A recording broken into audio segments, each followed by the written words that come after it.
أعوذ بالله من الشيطان الرجيم بسم الله الرحمن الرحيم هل أتى على الإنسان حين من الدهر لم يكن شيئا مذكورا إن الله وملائكته يصلون على النبي يا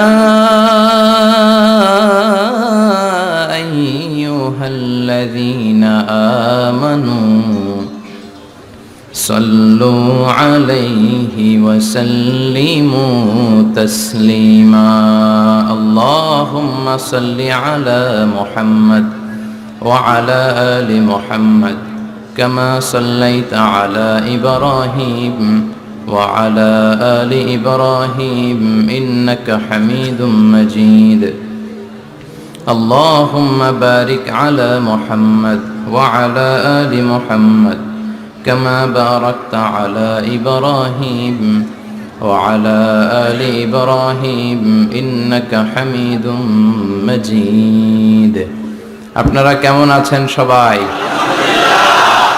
কেমন আছেন? জি আলহামদুলিল্লাহ আমি ভালো আছি। আমাদেরকে ভালো রাখে কে? আল্লাহ। সুস্থ রাখে কে? আল্লাহ।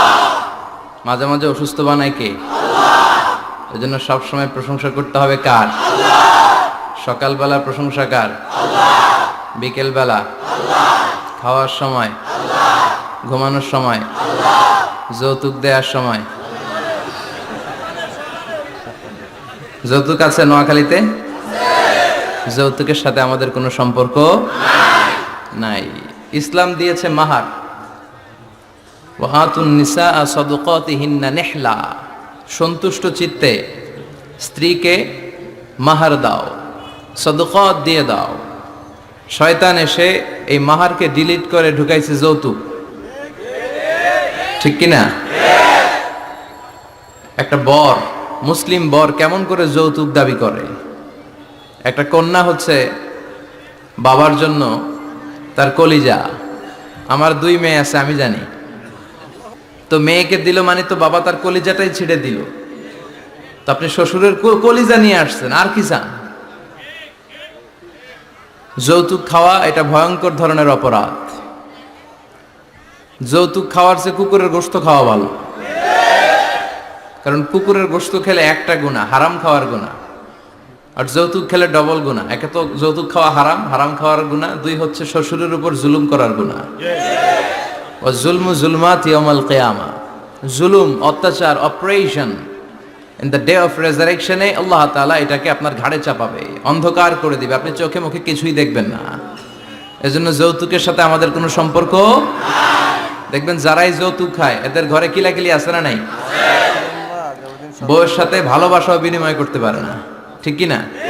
কারণ ওইখানে একেবারে পিওর ভালোবাসা নাই, এখানে দেয়া নেয়া সম্পর্ক, ঠিক কি না? বউ যদি ধমক মারে চুপ করে বসে থাকা লাগে, কারণ যে ফ্ল্যাটটাতে আছে ফ্ল্যাটটা শ্বশুরের, যে বিছানায় ঘুমায় এটাও শ্বশুরের। ওরা লাথি মারা বের করে দিল, ওর মুখ দিয়ে আওয়াজ বেরোবে না, চিল্লা এখন, ঠিক কি না? এজন্য এই যৌতুকের মতো জঘন্য অপরাধকে ঝাড়ু পিটা করে সমাজ থেকে বিদায় করতে হবে। এগুলো যুবকরা পারবে। এদেশের যুবকরা অনেক সম্ভাবনাময়ী। এদেশের যুবকদের মধ্যে আছে প্রাণ ঢালা উচ্ছ্বাস, শক্তি। যুবকদের দেহের রক্ত গরম না? এই গরম রক্তগুলারে ইসলামের কল্যাণে কাজে লাগাতে হবে। আমাদের মুক্তিযুদ্ধে যারা লিড দিয়েছিল তারা কারা? যুবক না? কিছুদিন আগে কোটা আন্দোলন হয়েছে না একটা? লিড দিয়েছে যুবকরা। তারপর নিরাপদ সড়ক চাই, লিড দিছে কারা? বুড়া মুরব্বীরা? যুবকেরা। এজন্য যুবকেরা, তোমাদের ইবাদত আল্লাহর কাছে অনেক প্রিয়, তোমাদের কাজগুলোর দাম আল্লাহর কাছে অনেক বেশি। In the day of judgement, কিয়ামতের দিন আল্লাহ তাআলা 7 শ্রেণীর ব্যক্তিকে তার আরশের নিচে ছায়া দিবে। এর মধ্যে 2টাই হচ্ছে যুবক। একটা হচ্ছে ওই যুবক শাব্বুন নাশাআ ফি ইবাদাতিল্লাহ, যে যুবক তার যৌবনটাকে আল্লাহর ইবাদতে কাজে লাগায়, যে যুবক তার যৌবন বয়সে পর্নোগ্রাফি দেখে না, হিন্দি সিনেমা দেখে না, দুম্মা চলে দুম দেখে না, তুজে দেখা তুহে জানা সানাম, এগুলো তারা দেখে না, অশ্লীল কোনো কিছুই তারা দেখে না। এই সময়টা তারা আল্লাহর ইবাদত করে কাটায়। আর আরেক শ্রেণীর যুবক, যে যুবককে পাপ কাজের জন্য, পরকীয়ার জন্য অফার করা হয়, সুন্দরী মেয়ে তাকে অফার করে, দেখো আমি সুন্দরী, সুস্নিগ্ধা, অনন্যা, প্রিয়ংবদা, সুহাসিনী, সুকেশিনী, সুভাসিনী, অসূর্যম পোষা, মেঘ কালো কেশ, কাজল কালো চুল, হরিণের মতো ডাগর ডাগর আমার দুটি চোখ। কিন্তু যুবক সেদিকে ভ্রুক্ষেপ করে না। ওই যুবক বলে ইন্নী আখাফুল্লাহ, আমি একজনকে ভয় পাই, তিনি কে? যাদের হৃদয়ে আছে আল্লাহর ভয়, তারা কভু পথ ভুলে যায় না। আল্লাহর প্রেম ছাড়া এই দুনিয়ায় কারো কাছে কোনো কিছু চায় না। রাতের আধারে যারা সেজদাতে রয়, দু চোখের স্রোতে নদী যেন বয়, ছলনার হাছানি যতই আসুক পেছনে ফিরেও সে তাকায় না। যাদের হৃদয়ে আছে আল্লাহর ভয়, তারা কভু পথ ভুলে যায় না। আল্লাহর প্রেম ছাড়া এই দুনিয়ায় কারো কাছে কোনো কিছু চায় না, কারো কাছে কোনো কিছু চায় না। ঠিক কি না? ওই যুবকদের হৃদয়ে ভয় থাকে কার? কারো কাছে তাদের চাওয়া পাওয়ার কিছু নাই। কিন্তু আমার দেশের এই দামাল ছেলেগুলোর চরিত্র ধ্বংস করে দেওয়ার জন্য যা যা দরকার তার সব উপাদান বাংলাদেশে আছে না নাই? এক নম্বরে পর্নোগ্রাফি আছে না? স্মার্টফোন গুলার ভিতরে ইন্ডিয়ান নায়িকাদের কোমর দুলানোর ডান্স আছে না নাই? রূপবানে নাচে কোমর দুলায়া, ফেরেশতারা বলবে তোগরে পিডামু আমরা ঝুলাইয়া। তো যুবক ভাইয়েরা, এগুলো দেখবা না। তোমার চোখের হেফাজত করতে হবে, তোমাকে অনেক দূর যেতে হবে, তোমাকেই খুঁজছে বাংলাদেশ। তুমি যদি ভালো থাকো ভালো থাকবে আমার বাংলাদেশ। তুমি যদি ইসলামের পক্ষে থাকো ভালো থাকবে আমার 56,000 বর্গ মাইল। তুমি যদি কোরআনের পক্ষে থাকো ভালো থাকবে আমার লাল সবুজের পতাকা। এজন্য যুবকদেরকে ইসলামের পক্ষে থাকতে হবে। এই পর্নোগ্রাফির সাথে আমাদের কোনো সম্পর্ক না। আজকের এই মাহফিল থেকে আমরা ওয়াদা করব, যার মোবাইলে যা আছে সব ডিলিট করা যাবে না ইনশাআল্লাহ। আগে যা করছি সামনে থেকে আর দেখা যাবে না। এই পর্নোগ্রাফি আমার যুবক ছেলেদেরকে শেষ করে দিয়েছে। এরপরে আরেকটা বড় সমস্যা হচ্ছে মাদকের সমস্যা। ইয়াবা, গাঁজা, ফেন্সিডিল, মারিজুয়ানা, এগুলো নোয়াখালীতে নাই।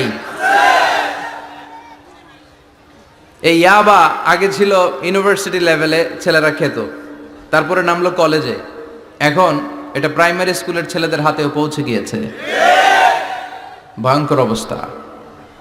প্রশাসনের ভাই যারা আছেন, জনপ্রতিনিধি যারা আছেন, আপনাদেরকে আরো শক্ত হতে হবে। ওদের ঘাঁটি ভেঙে চুরমার করে দিতে হবে। কোনো ইয়াবার ব্যবসা বাংলার জমিনে চলতে পারবে না। জোরে বলো ঠিক কিনা? দরকার শুধু একটা শক্ত সিদ্ধান্ত। The choice is years. আপনারাই পারেন। যারা চেয়ারম্যান, ওনাদের অনেক দায়িত্ব। পুরো এলাকাটা আমার চেয়ারম্যান ভাইয়ের হাতে আমানত, ঠিক কিনা? যিনি ইমাম, মসজিদের সব দায়িত্ব ইমাম সাহেবের কাছে আমানত। যিনি মেম্বার অব দ্য পার্লামেন্ট, ওনার দায়িত্ব আরো বেড়ে যায়। তার পুরো নির্বাচনী এলাকাটা তার কাঁধের উপরে আমানত। যারা মন্ত্রী, পুরো মন্ত্রণালয়ের কাজবাজ তার হাতে আমানত। যিনি এই 17 কোটি মানুষের প্রধানমন্ত্রী, তার কাছে পুরো বাংলাদেশটা আমানত।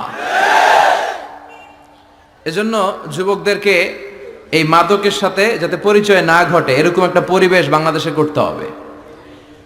তো এক নম্বরে এই মাদকের কারণে ছেলেরা নষ্ট হয়, এরপরে পর্নো ভিডিওর কারণে নষ্ট হয়, এরপরে নোংরা ছাত্র রাজনীতি আছে না নাই? তাদেরকে দিয়ে মারামারি, কাটাকাটি, এগুলোর মতো কাজে লিপ্ত করানো হয়। এটা ঠিক না। যুবকদেরকে পজিটিভ পলিটিক্স শেখানো উচিত।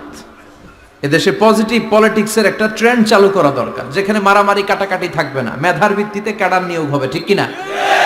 ছাত্র দলের নেতা হতে হবে ডক্টরেট করা, ছাত্রলীগের নেতা হতে হবে ডক্টরেট করা। যত ছাত্র রাজনীতির বড় বড় নেতারা আছে এরা শিক্ষিত হতে হবে, কারণ তারা আমাদেরকে পথ দেখাবে। তারা সামনে হাঁটবে, আমরা পিছনে পিছনে হাঁটবো, ঠিক কিনা? তো এই জাতীয় যে ইনকনসিস্টেন্সি আছে, এগুলো থেকে আল্লাহ আমার দেশকে তুমি হেফাজত করো। আমাদের জনপ্রতিনিধি ভাইরা যারা আছেন, ওনারা চাইলেই পারে, আমরা তাদের জন্য দোয়া করি, তারা যেন সত্যিকার অর্থে একটা সুজলা সুফলা শস্য শ্যামলা ডিজিটাল বাংলাদেশ আমাদেরকে উপহার দেয়। তাদের জন্য দোয়া আছে না নাই? যারা দেহের তাজা প্রাণ বিলিয়ে দিয়ে আমাদের জন্য বাংলা ভাষাটারে রেখে গেল, ওই ভাষা শহীদদের জন্য আমাদের দোয়া আছে না নাই? যারা ৭১ সালে মুক্তিযুদ্ধ করে দেশটারে স্বাধীন করলো, এই মুক্তিযোদ্ধা ভাইদের জন্য দোয়া আছে না নাই? যারাই এই দেশের জন্য কন্ট্রিবিউট করেছে তাদের সবার জন্য আমাদের পক্ষ থেকে দোয়া। আর যারাই দেশের শত্রু, যারাই দেশের বিপক্ষে, আমরাও তাদের বিপক্ষে, জোরে কোন ঠিক কিনা? এজন্য যুবক ভাইয়েরা, তোমাদেরকে জ্বলে উঠতে হবে আপন শক্তিতে, ঠিক কিনা? রবির স্লোগান, জ্বলে ওঠো। মুমিনের ঈমান হতে হবে এমন ঈমান যেটা জ্বলে ওঠে, তাহলে বোঝা যাবে ওইটা আসল ঈমান, ঠিক কিনা? যে ঈমানে প্রয়োজনে জ্বলে ওঠে না, যে ঈমান সত্য ন্যায়ের কথা বলে না, যে ঈমানে প্রয়োজনে জ্বলে ওঠে না, যে ঈমান সত্য ন্যায়ের কথা বলে না, যে ঈমান বাস্তবে নাই, যে ঈমান অন্তরে নাই, মুখে শুধু ফাঁকা বলি, কি করে তারে বলো ঈমানে বলি, কি করে তারে বলো ঈমানে বলি, কি করে তারে বলো ঈমানে বলি, ঠিক কিনা? যে ঈমান ঈমানে ভুলে নাস্তিকতার মঞ্চে ওঠে, এরকম আছে না নাই? যে ঈমান বাতিল মতের দোসর হয়ে ফায়দা লুটে, যে ঈমান শুধুই কেবল খায় দায় আনন্দ করে, যে ঈমান দেখে না যে আরাকানে ভাইরা মরে, যে ঈমান ময়দানে নাই, যে ঈমান বাস্তবে নাই, মুখে শুধু ফাঁকা বলি, কি করে তারে বলো ঈমানে বলি, কি করে তারে বলো ঈমানে বলি, কি করে তারে বলো ঈমানে বলি, ঠিক কিনা? এজন্য ঈমান হতে হবে পাক্কা ঈমান। ঈমান জ্বলে উঠতে হবে বারুদের মতো, যদি অন্যায় দেখে চিল্লা এখন, ঠিক কিনা? আল্লাহ আমাদেরকে সেই অর্থে প্রকৃত মুমিন হওয়ার তুমি তৌফিক দাও। আজকের মাহফিলে আসতে পেরে আমরা খুশি না বেজার? আসুন আল্লাহর দরবারে আমরা ফরমালি শুকরিয়া জানাই। আমরা পড়ে নেই কালিমাতুশ শুকর, আলহামদুলিল্লাহ। অনেক ওলামায়ে কেরাম দাওয়াত করেছেন। আজকের প্রোগ্রামের সভাপতি হচ্ছেন আমার ভাই, খুব সম্ভব, কি নাম যেন আপনার? আবেদ সাইফুল কালাম। আবেদ সাইফুল কালাম, অত্র এলাকার চেয়ারম্যান। আল্লাহ আমাদের সভাপতিকে তুমি কবুল করো। পাশাপাশি আরো যাদের মাথায় টুপি পরিয়ে দিলাম তাদেরকেও কবুল করো। চমৎকার এক দৃশ্যের অবতারণা ঘটিয়েছে আজকের ইন্তেজামিয়া কমিটি। এরকম আমার এক্সপিরিয়েন্স নাই আর কি, যারা অতিথি তাদেরকে টুপি পরিয়ে বরণ করা। আল্লাহ ভাইদেরকে তুমি ইসলামের জন্য কবুল করো, তারা যেন আমরণ দেশের দশের ইসলামের খেদমত করতে পারে, তুমি তৌফিক দাও। অনেক আলোচক আপনারা দাওয়াত করেছেন, আলহামদুলিল্লাহ। যারাই এখানে কথা বলেছে নিঃসন্দেহে কোরআন থেকে বলেছে, কারণ আমাদের তাফসিরুল কোরআনের মাহফিলের সিলেবাস একটা, এটার বাইরে থেকে আমাদের কথা বলার সুযোগ আছে? আমরা যদি এখানে ত্রিপিটক থেকে কথা বলি, গীতা বাইবেল থেকে কথা বলি, রামায়ণ মহাভারত থেকে কথা বলি, আপনারা কেউ শুনবেন? আপনারা বলবেন যে হুজুর এই বইটা থেকে কথা বলেন। আমাদের সিলেবাস হচ্ছে কোরআন। চিৎকার করে বলতে হবে, আমাদের সিলেবাস কি? কোরআন। এই কোরআন দিয়ে দেশের সব আইনগুলো হোক, আমরা চাই কি চাই না? এই কোরআনটা সংসদ ভবনে থাক, চাই কি চাই না? ক্যান্টনমেন্টে থাক, চাই কি চাই না? সচিবালয়ে থাক, চাই কি চাই না? দেশের প্রতিটি অঙ্গনে কোরআনের কথাগুলো ছড়িয়ে পড়ুক, কোরআনের আলোতে আমরা যেন আলোকিত হই। আল্লাহ বলেছেন, this is the book whereof there is no doubt in it and a guidance to those who are মুত্তাকিন। এটা এমন বই যে বই একটাও ভুল নাই, আছে? একটাও সন্দেহ নাই, আছে? এজন্য ছেলে মেয়েদেরকে কোরআন পড়াবেন, রাজি আছেন তো? কোরআন যেন প্রতিদিন আমাদের তেলাওয়াত হয়, একটি আয়াত হলেও যেন প্রতিদিন আমরা বঙ্গানুবাদ পড়ি। মাতৃভাষায় কোরআনটাকে বুঝতে হবে, এটা সবচেয়ে বড় ফরজ। বাংলা বুঝি না এমন কি কেউ এখানে আছেন? তো আমরা সবসময় এই বইটা থেকে কথা শুনি, এই বইটা সবার, এই বইটা বিএনপির ভাইদের, এটা আওয়ামী লীগের ভাইদের, এটা জাতীয় পার্টির ভাইদের, এটা জামাত ইসলামের, এটা পীরের মুরিদের, এটা তাবলিগের ভাইদের, এটা আস্তিকদের, এটা নাস্তিকদের, এটা হিন্দুদের। এটা আলাদা কারণ, এটা সবার। এই কিতাবটা হিন্দুদেরও কিতাব, ওরা পড়ে না তো আমি কি করব? ইসলাম এটা কি কুক্ষিগত আমার বাপের ধর্ম? সবার ধর্ম, সবার। ওরা মানে না তো আমি কি করব? বিশ্বনবী উনি সবার নবী। বিশ্বনবী কি শুধু আমাদের নবী? উনি হিন্দুদেরও নবী, উনি বৌদ্ধদেরও নবী, উনি অগ্নি উপাসকদেরও নবী, উনি নারীদের নবী, উনি পুরুষদের নবী, উনি আরবদের নবী, উনি অনারবদের নবী, উনি বিশ্বনবী। উনি বিশ্বনবী, সবার জন্য এসেছেন, as a father, as a husband, as a lawgiver, as a lawmaker, as a reformer of the society, as a commander, as a messenger. Muhammad is the superman of the world. স্বামী হিসেবে, বাবা হিসেবে, নেতা হিসেবে, সমাজ সংস্কারক হিসেবে, আইন প্রণেতা হিসেবে, সর্বোপরি একজন নবী হিসেবে মুহাম্মদ সাল্লাল্লাহু আলাইহি ওয়াসাল্লাম গোটা বিশ্বের মানুষের কাছে সুপারম্যান। সুপারম্যান ছিলেন তো, যে সবকিছু করে দেখাতে পারে আল্লাহর রহমতে। বিশ্বনবীকে তো আল্লাহ এই বরকত দিয়েছে, বিশ্বনবীর হাতে বরকত, পায়ে বরকত। বিশ্বনবী যদি কোনো বাচ্চার মাথায় হাত বুলিয়ে দিত, ওই বাচ্চার মাথার চুল বড় হয়ে যেত। এক ভণ্ড নবী আসলো, মুসাইলামাতুল কাযযাব, সে কয় আমিও নবী। সবাই কয় তাহলে তুমিও আমাদের বাচ্চার মাথায় হাত বুলায় দাও। মোহাম্মদ তো হাত বুলায় দিলে বাচ্চার মাথায় চুল বড় হয়। মুসাইলামা কয় নিয়ে আয় বাচ্চা। বাচ্চা নিয়ে আসছে, বাচ্চার মাথায় হাত বুলাই দিস, চুল তো বড় হয় না। আর মাথা ছিল আজীবন টাক মাথা। যেই বাচ্চার মাথার মধ্যে এই বেয়াদবের হাত লেগেছে, ওই বাচ্চার মাথাটা আজীবন ছিল টাক, চুল বড় হবে তো দূরের কথা। কি বরকতের নবী! অনেক সাহাবী এসে বলছেন, ইয়া রাসূলুল্লাহ, আমাদের কুয়ার মধ্যে পানি নাই, কি করব? বিশ্বনবী যে কুলি করে কুলির পানি কুয়াতে ফেলেছে, মুহূর্তের মধ্যে পাম্প মেশিন দিয়ে পানি উঠালে যেমনি পানি উঠতে থাকে, পুরো কুয়ার পানি উপচে উপরে ওভারফ্লো হতে শুরু করেছে। অনেক জায়গায় কুয়ার পানি লবণাক্ত, সাহাবারা খেতে পারে না। ইয়া রাসূলুল্লাহ, আমাদের কুয়ার পানি লবণাক্ত। বিশ্বনবী অজু করে আবার কুলির পানি ছাড়লেন, মুহূর্তের মধ্যে লবণাক্ত কুয়ার পানি মিঠা পানিতে পরিণত হলো। যেখানে হাত দিয়েছেন ওখানেই বরকত আছে না নাই? এজন্য বিশ্বনবীর সুন্নাহ আছে, যেখানে আমরা আছি। আসলে আমরা সরাসরি কোরআনের দিকে যাই, কারণ এই কিতাবে অনেক বরকত। আমি আমার খুতবার শুরুতে আল কোরআন আল কারীমের 29তম পারার একটি সূরা, সূরাতুল ইনসান, এই সূরার একটি আয়াত তেলাওয়াত করেছি। এই সূরার আলোকে আজকের এই চমৎকার রজনীতে আমরা কিছু কথা শুনবো ইনশাআল্লাহ। পড়েন। এখন যেমনি আপনারা চুপচাপ, শেষ পর্যন্ত চুপচাপ থাকবেন তো? নাকি ওঠা বসা করবেন না? তাহলে আদব নষ্ট হবে। আদব নাই তো কিচ্ছু নাই, আদব আছে তো সব আছে, ঠিক কি না? সূরার নাম হচ্ছে সূরাতুল ইনসান। সবাই বলেন সূরার নাম, আরো জোরে বলেন ইনসান। 29তম পারায় অবস্থিত। কোন পারায়? 31টা আয়াত। কয় আয়াত? এই সূরাটা মাক্কি সূরা। কি সূরা? বিশ্বনবীর জীবনে দুইটা পর্ব, একটা মাক্কি পর্ব আর একটা মাদানী পর্ব।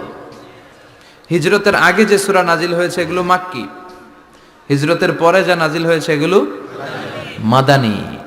এটা বিশ্বনবীর হিজরতের আগে নাজিল হওয়ার সূরাগুলোর অন্তর্ভুক্ত, ঠিক কি না? ঠিক এতটুকু কথাবার্তা ক্লিয়ার না? এবার আসেন সামনে যাই।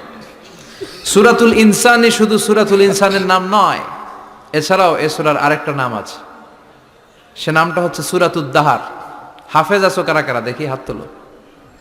অনেক আছে, মাশাআল্লাহ মাশাআল্লাহ। তো কিছু কিছু কোরআনে এই সূরাটার নাম লেখা থাকে সূরাতুল ইনসান, কিছু কিছু জায়গায় লেখা থাকে সূরাতুদ দাহার, হিনুম মিনাত দাহার। যেহেতু প্রথম আয়াতে দাহারের কথা আছে, আবার হাল আতা আলাল ইনসান, ইনসানের কথাও আছে। এজন্য কোন নুসখাতে এই সূরার নাম সূরাতুল ইনসান, আবার কোন নুসখায় এই সূরার নাম সূরাতু আদ-দাহার। এই সূরাটা বুখারীর বর্ণনায়, বুখারী সহিহ বুখারীতে এসেছে যে বিশ্বনবী সাল্লাল্লাহু আলাইহি ওয়াসাল্লাম জুমার দিন ফজরের নামাজের যে ফরজ 2 রাকাত, এই ফরজ 2 রাকাতের দ্বিতীয় রাকাতে এই সূরাটা বিশ্বনবী পড়তেন। প্রথম রাকাতে সূরাতুস সাজদা পড়তেন, আলিফ লাম মিম তানজিলুল কিতাব লা রাইবা ফি মির রাব্বিল আলামিন। প্রথম রাকাতে সূরাতুস সাজদা, আর দ্বিতীয় রাকাতে পড়তেন সূরাতুল ইনসান। সুবহানাল্লাহ পড়েন। ইনসান শব্দের অর্থ হচ্ছে মানুষ। ইনসান মানে কি? সবাই বলেন। আপনারা কি? আমরা কি? আমরা মানুষ। তাই মানুষের নামে আল্লাহ কোরআনে সূরা দিলেন, এজন্য জিনেরা মাইন্ড করার সুযোগ নেই। জিনদের নামেও সূরা আছে। কি নাম? সূরাতুল জিন। মানুষ হচ্ছে কোরআনের সেন্ট্রাল থিম, কেন্দ্রীয় আলোচ্য বিষয়। খুব ভালো করে খরগোশের মতো কানটা খাড়া করে শুনবেন। মানুষ হচ্ছে কোরআনের কেন্দ্রীয় আলোচ্য বিষয়, central theme of the Holi Quran, subject matter, central subject matter of the Holi Quran. কোরআনের কেন্দ্রীয় আলোচ্য বিষয় হচ্ছে কি? কথা বলেন। মানুষ। মানুষকে নিয়ে কোরআনে যত কথা, মানুষকে নিয়ে যত আয়োজন, সবকিছু মানুষকে নিয়ে। এজন্য মানুষই হচ্ছে কোরআনের কেন্দ্রীয় আলোচ্য বিষয়। চিল্লায় পড়েন আল্লাহু আকবার। আবার আল্লাহ বললেন, গোলাম, এই কোরআনের প্রথম সূরার নাম ফাতিহা, দ্বিতীয় সূরার নাম হলো আল বাকারা। বাকারা শব্দের অর্থ হলো গাভী।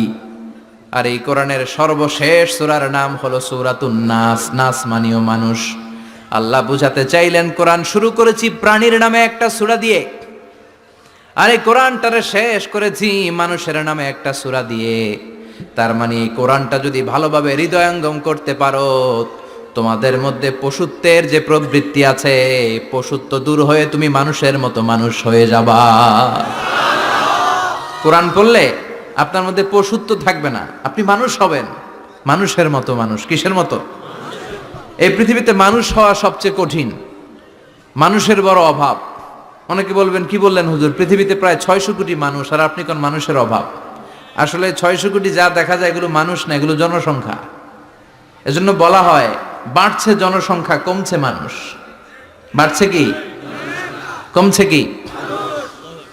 মানুষ সব মানুষ হতে পারে নাই, মানুষ হওয়া বড় কঠিন। এই কোরআন এসেছে মানুষের মতো মানুষ বানাতে। গরুর পেট থেকে যদি কিছু বেরোয় আমরা ওটারে বলি গরু, ছাগলের পেট থেকে বেরোলেই ওটা ছাগল হয়ে যায়, কিন্তু মানুষের পেট থেকে বেরোলেই ওটা মানুষ হয় না, ওটারে মানুষ বানাইতে হয়, ওইটারে মানুষ করতে হয়, তাই না? আবার ছাগলকে কেউ কোনোদিন বলে না তুই ছাগলের মতো ছাগল হ, গরুকে কেউ কোনোদিন বলছে তুই গরুর মতন গরু হ, কিন্তু মানুষকে বলা হয় তুই মানুষের মতো মানুষ হ। কোরআন এসেছে আমাদেরকে মানুষের মতো মানুষ বানাতে, ঠিক কি না? এই দুনিয়া এখন তো আর সেই দুনিয়া নাই, মানুষ নামের মানুষ আছে দুনিয়া বোঝাই, সেই মানুষের ভিড়ে আমার আসল মানুষ নাই, ঠিক কি না? আসল মানুষের বড় অভাব, আসল মানুষের বড় সংকট। এই কোরআন এসেছে আমাদেরকে আসল মানুষ বানাতে, কোরআন এসেছে আমাদেরকে মানুষের মতো মানুষ বানাতে। এজন্য যে মা বাবারা চান আপনার ছেলে টেন্ডারবাজ না হোক, চাঁদাবাজ না হোক, 31st নাইটে মেয়েদের অন্য ধরে টান না দেখ, ফেন্সি ডিলের টাকার জন্য আপনারা লাথি মেরে ঘর থেকে বের না করে দেখ, ওই মা বাবারা ছেলে মেয়েদেরকে একটা কিতাব পড়ায় দিবেন। কিতাবটার নাম কি? এই কিতাবটা পড়লে আপনার ছেলেরা শিক্ষিত বানাবে কে? আমি বলি teach your children the Holi Quran, holy Quran will teach your children everything. আপনি আপনার ছেলেরা শুধু কোরআন শিখান, কোরআন আপনার ছেলেরা গোটা দুনিয়াটা শিখাই দিবে। কারণ কোরআনের প্রথম বাণী হচ্ছে পড়ো, educate yourself, educate your generation. নিজে শিক্ষিত হও, সভ্য হও, সিভিলাইজড হও। শিক্ষার কথা কোরআনে আছে না নাই? কোরআনের প্রথম শব্দটা কি? ইকরা। ইকরা মানে কি? সবাই বলেন প্রথম শব্দটা কি? আল কোরআনের প্রথম বাণী পড়ো, আল হাদিসে নবীর কথা পড়ো। আল কোরআনের প্রথম বাণী পড়ো, আল হাদিসে নবীর কথা পড়ো। পড়ে পড়ে শেখো, শিখে শিখে তুমি তোমার নিজের জীবন গড়ো। সুবহানাল্লাহ পড়ো। কোরআন পড়লেই জীবন গড়া যায়, ঠিক কিনা? তাহলে এই কোরআনকে আল্লাহ তাআলা নাজিল করেছে আমাদেরকে মানুষের মতো মানুষ বানাতে। কি বানাতে? চিল্লায় বলেন মানুষের মতো মানুষ। মানুষের মতো মানুষ বানানোর জন্য আল্লাহ তাআলা এই কোরআনকে নাজিল করেছে। মানুষকে আল্লাহ এতটা শ্রেষ্ঠত্ব দিয়েছে, মানুষ যদি শ্রেষ্ঠ হয় মানুষ ফেরেশতাকে ছাড়িয়ে যায়, আর মানুষ যদি নিকৃষ্ট হয় তাহলে সে পশুত্বকেও হার মানায়। দলিল কি? দলিল হচ্ছে মেরাজ রজনীতে সাইয়েদনা জিব্রাইল সিদরাতুল মুনতাহা পর্যন্ত গেলেন, ওইখান থেকে দুইটা ঝর্ণা বা নদী নেমে গেল। বিষ্ণু বললেন, জিব্রাইল এই নদী দুইটা কোন নদী? সাইয়েদনা জিব্রাইল বললেন, এই দুইটা নদী সিদরাতুল মুনতাহা থেকে পৃথিবীর দিকে নেমে গিয়েছে, আর একটা হচ্ছে ইরাকের ফোরাত নদী, আর একটা হচ্ছে মিশরের নীল নদী। এরপরে সাইয়েদনা জিব্রাইল বললেন, ইয়া রাসূলুল্লাহ, ইয়া হাবিবাল্লাহ, এই জায়গার নাম হলো সিদরাতুল মুনতাহা, এখানে একটা বড়ই গাছ আছে, এটা হলো আমার লাস্ট ডেস্টিনেশন, বর্ডার এরিয়া। এই বর্ডার এরিয়ার উপরে যাওয়ার ক্ষমতা আমার নাই, 1 ইঞ্চি উপরে গেলে আমার পাখাগুলোরে জ্বালিয়ে সারখার করে দিবে কে? আল্লাহ।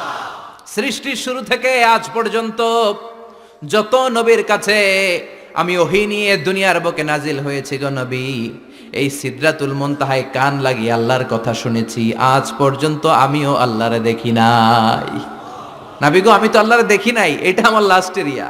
আমার যে দেখেন আপনি কোরআন নাজিল করে উপরের দিকে উড়াল দিতে, আমি উড়াল দিয়ে এখানে এসে বসে থাকি, সুবহানাল্লাহ পড়ো।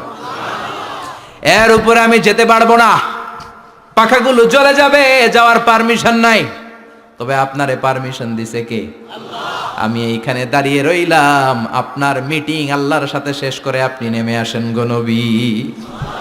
নবী যান, আপনার মিটিং এর জন্য, আপনাকে সারপ্রাইজ দেওয়ার জন্য আপনার অপেক্ষায় আল্লাহ অপেক্ষমান, সুবহানাল্লাহ। তার মানে ফেরেশতা যেখানে শেষ, বিশ্বনবীর খেলা এখানে শুরু, ঠিক কি না? জিব্রাইল ওখানে থেমে গিয়েছে, আর যেতে পারে না। জিব্রাইল যেখানে শেষ, বিশ্বনবীর যাওয়া শুরু। তার মানে মানুষ যদি শ্রেষ্ঠ হয় সে ফেরেশতাকে ছাড়িয়ে যায়, আর মানুষ যদি নিকৃষ্ট হয় তাহলে সে পশুকেও হার মানায়, ঠিক কি না? আপনি কখনো শুনছেন একটা সিংহ আর একটা সিংহকে মারে? একটা বাঘ আর একটা বাঘকে মারে না, একটা হরিণ আর একটা হরিণকে মারে না, একটা হাতি আর একটা হাতিকে হত্যা করে না, কিন্তু একটা মানুষ আর একটা মানুষকে হত্যা করে না? আপনি কখনো শুনবেন না যে একটা বাঘ আর একটা বাঘকে হত্যা করে 10 টুকরা করছে? শুনছেন?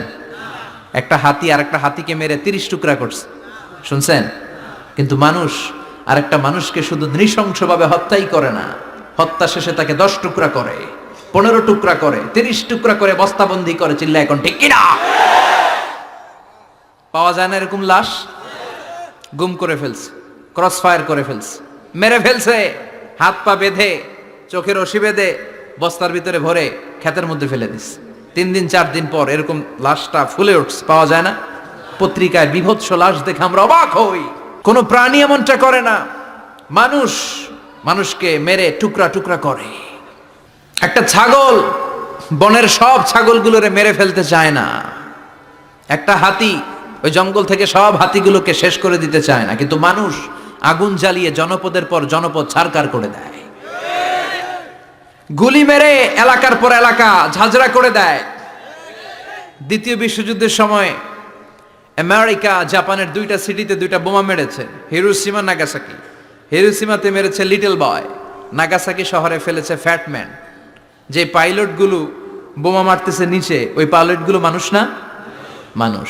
আর যাদেরকে মারার জন্য মারতেছে তারাও কি মানুষ? মানুষ এতটাই নিকৃষ্ট হতে পারে, সে তার জনপদের সবাইকে সারখার করে দেয়, তার গোষ্ঠীর সবাইকে মেরে ফেলতে কুণ্ঠাবোধ করে না। চিল্লা এখন ঠিক কিনা? এজন্য আল্লাহ ডেকে বললেন, লাহুম কুলুবুল লা ইয়াফকাহুনা বিহা ওয়া লাহুম আ'য়ুনুল লা ইউবসিরুনা বিহা ওয়া লাহুম আযানুল লা ইয়াসমাউনা বিহা উলাইকা কাল আনআমি বাল হুম আদাল উলাইকা হুমুল গাফিলুন। আল্লাহ বললেন ওদের চোখ আছে, ওরা চোখ দিয়ে দেখে না, হৃদয় আছে, হৃদয় দিয়ে তার ভাইয়ের জন্য তার মায়া লাগে না, কান দিয়ে আকুতি চিৎকার এই কথাগুলো শুনতে পায় না। উলাইকা কাল আনআম, দেখতে এদের হাত আছে, পা আছে, চোখ আছে, দেখতে মানুষের মতো, আসলে এগুলো মানুষ না, এগুলো পশু। বালহুম আদাল, পশুর চেয়েও খারাপ, ঠিক কি না? এগুলো শুধু পশুই না, এগুলো পশুর চেয়েও খারাপ। তো এই কোরআন যদি আপনি পড়েন, আপনার এই পশুত্বের মনোভাবটা দূর হয়ে যাবে, আপনি মানুষের মতো মানুষ হতে পারবেন, ঠিক কিনা? এজন্য আল্লাহ মানুষের নামে একটা সূরা দিলেন, সূরার নাম আল ইনসান। সূরার নাম সবাই বলেন আরো জোরে। ইনসান মানে কি? আরো জোরে কোন? আমরা সবাই কি? মানুষ। মানুষ নিয়ে মানুষের মধ্যেও কৌতূহলের শেষ নাই। বিজ্ঞানীদের মতে মানুষ হচ্ছে হোমোস্যাপিয়েন্স গ্রুপের একটা প্রজাতি, যার বিবেক আছে, বাক শক্তি আছে, বুদ্ধি আছে, চেতনা আছে, উপলব্ধি করার মতো ক্ষমতা আছে। চিল্লা এখন ঠিক কিনা? মানুষের আসল রূপটা কি, মানুষ আসলে কেমন, এ নিয়ে মানুষেরই গবেষণার শেষ নাই। আপনারা একজন জার্মানি দার্শনিক আছে কার্ল মার্কস, নাম শুনে থাকবেন, শুনছেন না? উনি অনেক গবেষণা করে পাইলেন মানুষ হচ্ছে পেট সর্বস্ব জীব। মানে মানুষের পেট ঠান্ডা তো দুনিয়া ঠান্ডা। উনি গবেষণা করে পাইছে মানুষের পেট ঠিক তো সব ঠিক। উনার পরে আরেক দার্শনিক আসলো, ওনার নাম হচ্ছে ভ্লাদিমির লেনিন। ওনার বাড়ি হচ্ছে রাশিয়া। উনি রাশিয়ান স্কলার, ফিলোসোফার। উনি এসে বললেন না, মানুষের পেট সমস্যা বড় সমস্যা নয়, মানুষের আসল সমস্যা হচ্ছে যৌন সমস্যা, সেক্স সমস্যা। মানুষের সেক্স ঠান্ডা তো সব ঠান্ডা। চার্লস ডারউইন, ইংল্যান্ডের আরেক দার্শনিক, উনি এসে বললেন তারা দুজন যা বলছে সব ভুল বলছে। মানুষের পেটের সমস্যা আসল সমস্যা না, মানুষের সেক্স সমস্যাও আসল সমস্যা না। আসলে মানুষ মানুষই না, মানুষ হলো বান্দর। মানুষ কি? বানর থেকে সময়ের বিবর্তনে, কালের বিবর্তনে বানরগুলো মানুষ হয়ে গিয়েছে। মাথার তার যদি একটু ঢিলা হয়, যা হয় আর কি। তাহলে একদল বলে মানুষের পেটের সমস্যা বড় সমস্যা, আরেক বুদ্ধিজীবীরা বলে মানুষের খাদ্যের সমস্যা বড় সমস্যা, কেউ বলে যৌন সমস্যা বড় সমস্যা, আরেক আবাল বলে মানুষ মানুষ না, মানুষ হলো বান্দর। আল্লাহ বলে একটাও ঠিক কইতে পারে নাই, ঠিক কি না? আল্লাহ বলে মানুষ তাদের পেটের সমস্যা বড় সমস্যা নয়, মানুষের যৌন সমস্যা বড় সমস্যা নয়, কশিন কালেও মানুষ বানর নয়। মানুষকে আমি আল্লাহ নিজ তত্ত্বাবধানে তৈরি করেছি। মানুষ হলো আশরাফুল মাখলুকাত। মানুষ কি? আশরাফুল মাখলুকাত, গোটা সৃষ্টিকুলের মধ্যে সেরা। এজন্য নূরের ফেরেশতাও মানুষকে সেজদা দিতে বাধ্য হয়েছে। চিল্লা এখন ঠিক কিনা? তুমি মাটির আদমকে প্রথম সৃষ্টি করিয়া ঘোষণা করিয়া দিলে শ্রেষ্ঠ বলিয়া, তাই তো নূরের ফেরেশতা করে আদমকে সেজদা, ঠিক কি না? তাই তো নূরের ফেরেশতা করে আদমকে সেজদা, সবার চেয়ে সম্মান দিলে মাটির আদমকে। পড়েন আল্লাহু আল্লাহু তুমি জাল্লে জালালুহু, শেষ করা তো যায় না গে তোমার গুণগান। আল্লাহু আল্লাহু সুবহানাল্লাহ পড়েন।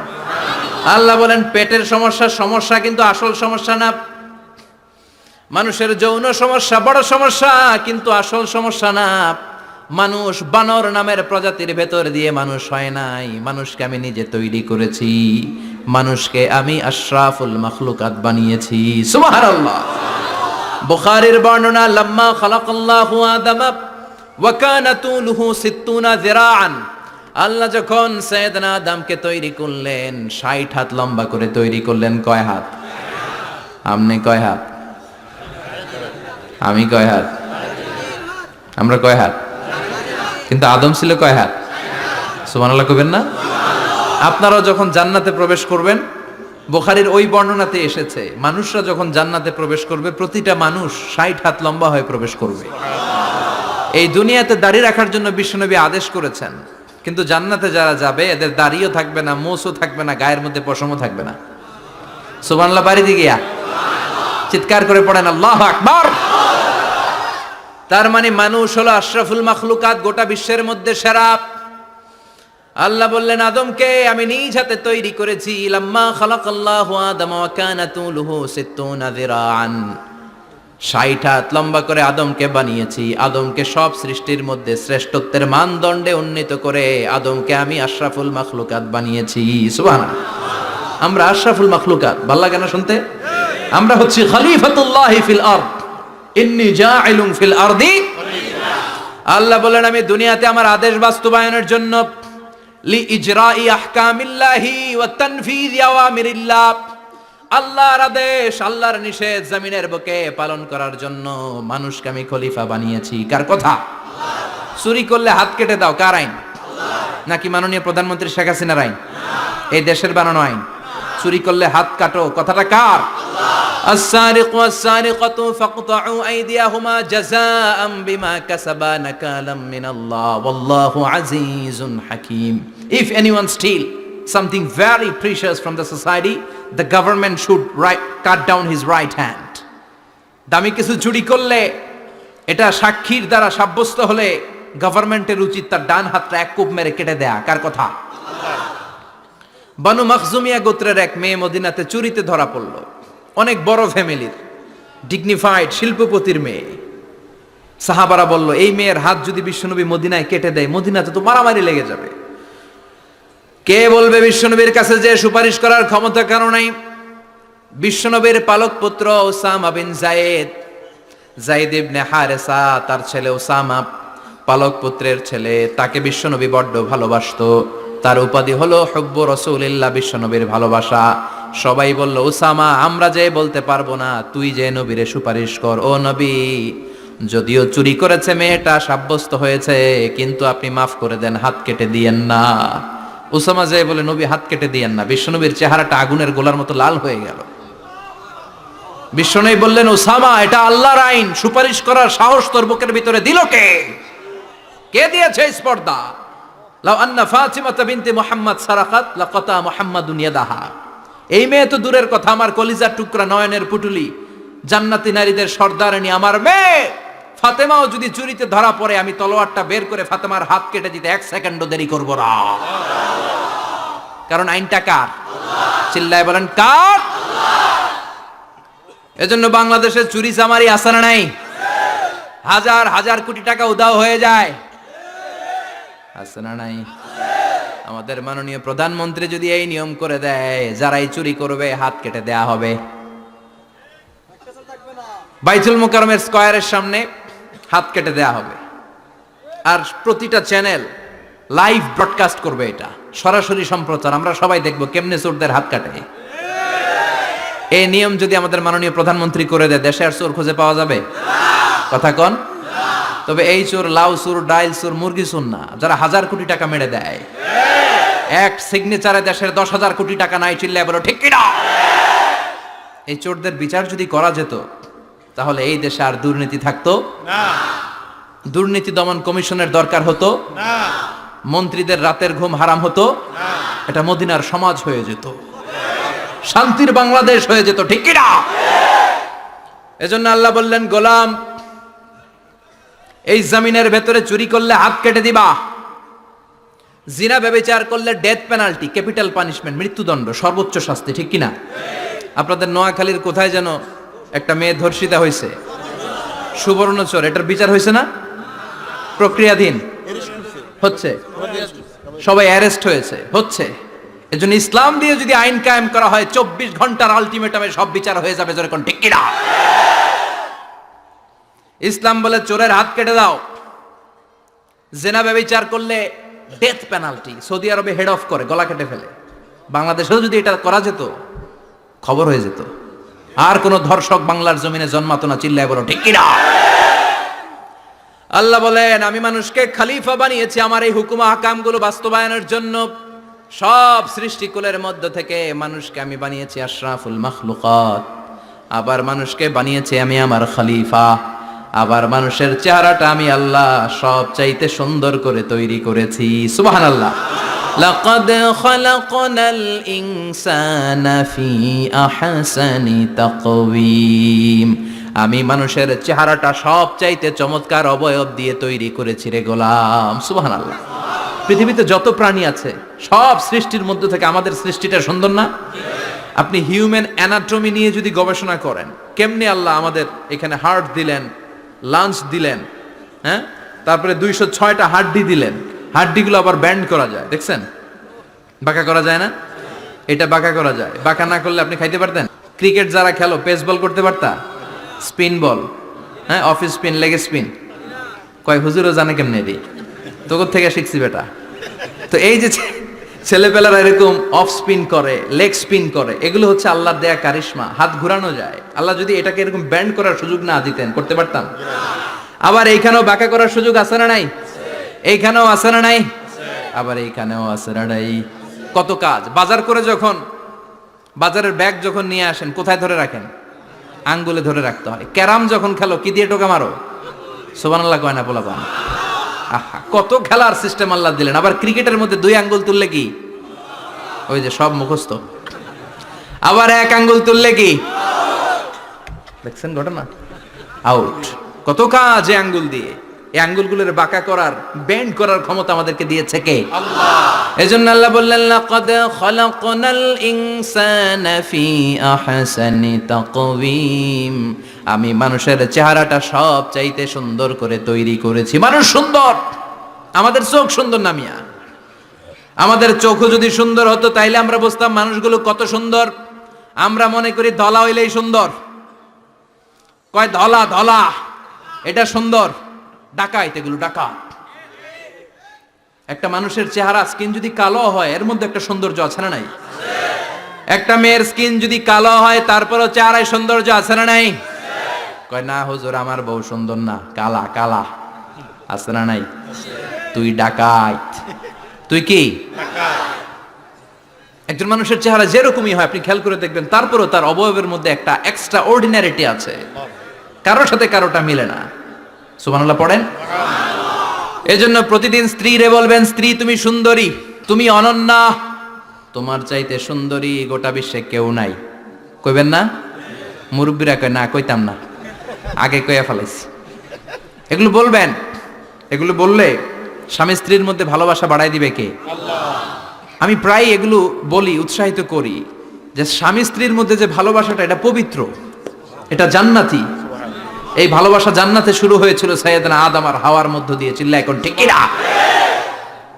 স্বামী স্ত্রী দুইজনে একের হাতের সাথে আরেকজনের হাত মিলালে হাতের সগীরা গুনাহ মাফ করে কে? আল্লাহ।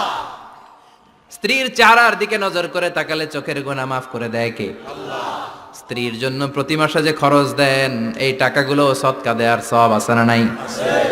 স্ত্রীকে যে দামি দামি ভ্যানিটি ব্যাগ কিনে দেন, এটা তো সওয়াব আছে না নাই? আছে। কক্সবাজারে ঘুরতে নিয়ে গেলে সওয়াব আছে না নাই? আছে। ফুল কিনে দিলে সওয়াব আছে না নাই? বিশ্বনবীও এরকম স্ত্রীর সাথে খুনসুটি করতেন, ভালোবাসা করতেন। এটা হালাল, কিন্তু এটা জায়গা মতো না করে ভাবির লগে করলে মায়ের আছে না নাই? আছে। ভালোবাসার গান জায়গা মতো শোনাতে হবে। স্ত্রীকে ভালোবাসার গান না শুনিয়ে যদি চাচাতো বোনরে শোনাও, শালিরে শোনাও, পাড়ার মেয়েদের সাথে যদি টাঙ্কি মারো, ফিল্ডিং মারো, মায়ের আছে না নাই? তার মানে জায়গা মতো করলে সব সওয়াব। সুবহানাল্লাহ পড়েন। আর বিয়েটারে সহজ করে দিবেন। আমি তো সব জায়গায় বলি, বিয়েটাকে সহজ করে দেন। আমরা বিয়েটারে কঠিন করে ফেলছি। একটা ছেলে এই দেশে 16 থেকে 18 বছর বয়সে ম্যাচিউরড হয়, কিন্তু ওরে বিয়ের পিড়িতে বসায় 32 বছর বয়স। তো বাকি 32 বছর কি আঙ্গুল চুষবে? কথা কন, কি করবে? ও যে পাপ কাজ করে, ও যে পর্নোগ্রাফি দেখে, ও যে মাস্টারবেশন করে, এগুলোর পার্সেন্টেজ গুনাহ মা বাবার আমলনামায় আছে না নাই? মা বাবার এত সহজে পার পেয়ে যাবেন না। ছেলে মেয়েগুলারে সময় হলে বিয়ে দিয়ে দেন। বিয়ের চেয়ে ভালো কাজ পৃথিবীতে আছে? যেই সমাজে বিয়ের খরচ বেড়ে যায়, ওই সমাজে জেনার খরচ কমে যায়। বিয়ে করতে লাগে 10 লাখ, জেনা করতে লাগে 500 টাকা। কথা কন। এজন্য জেনাকে সহজ করবেন না বিয়েকে সহজ করবেন? বিয়ের কথা কইলেই পোলারা কয় তুই নিজের পায়ে দাঁড়া। তো এতদিন ও কার পায়ে দাঁড়াইছে? সহজ করবেন তো? নোয়াখালীর ভাইরা, আল্লাহ তুমি বুঝার তৌফিক দাও। এরপর আল্লাহ বললেন, আমি মানুষকে শুধু আশরাফুল মাখলুকাতি বানাই নাই, আমার খলিফাই বানাই নাই। মানুষের চেহারাটা শুধু আমি সুন্দর করে দেই নাই, গোটা বিশ্বের মধ্যে মানুষকে আমি সবচাইতে শক্তিশালী করেছি। সবচেয়ে শক্তিশালী কে? মানুষ। চিল্লায় বলেন শক্তিশালী কে? আল্লাহ যখন পৃথিবী বানালেন, মুসনাদে আহমদ ইবনে হাম্বালের বর্ণনা, পৃথিবী কাঁপাকাঁপি শুরু করলো। খালি কাঁপে, খালি কাঁপে। পৃথিবীর কাঁপাকাঁপি বন্ধ করার জন্য আল্লাহ পৃথিবীর মধ্যে 7টা টেকটনিক প্লেট বসিয়ে দিলেন। 7টা পাহাড়। 7 tectonic plates creates the mountain range on earth. এই 7টা প্লেট পৃথিবীতে এই পাহাড়গুলো উঁচু নিচু টিলা টপ্পর তৈরি করেছে। হ্যাঁ, পৃথিবীব্যাপী যত পাহাড় আছে এই টেকটনিক প্লেটের কারণে। ওয়াজআলনাল জিবালা আওতাদা, পৃথিবী কাঁপতে শুরু করলো সৃষ্টির পর। পৃথিবীর কাঁপাকাঁপি বন্ধ করে দেওয়ার জন্য আল্লাহ পৃথিবীর ভেতরে পাহাড় ঢুকিয়ে দিলেন। পাহাড় পেরেকের মতো গেড়ে দেওয়ার পরে পৃথিবীর কাঁপাকাঁপি বন্ধ হয়ে যায়। সুবহানাল্লাহ। ফেরেশতারা অবাক হয়ে বলে, মাবুদ, পৃথিবীর কাঁপাকাঁপি বন্ধ হলো কেমনে? আল্লাহ বললেন, ও ফেরেশতারা, পৃথিবীর মধ্যে আমি পাহাড়কে গেড়ে দিয়েছি। পাহাড় গেড়ে দেওয়ার কারণে পৃথিবীর কাঁপাকাঁপি বন্ধ হয়ে গেছে। ফেরেশতারা বললেন, তাই নাকি? পাহাড়ের এত বড় শক্তি। ইয়া রাব, হাল মিন খালকিকা আশাদ্দা মিনাল জিবাল। আপনার এই সৃষ্টিকুলের মধ্য থেকে পাহাড়ের চাইতে বেশি শক্তিশালী কিছু আছে নাকি?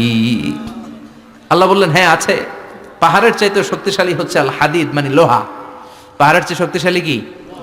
এই লোহার নামে কোরআনে সূরা আছে না নাই? সূরার নাম কি? কথা বলেন। وأنزلنا الحديد فيه بأس شديد।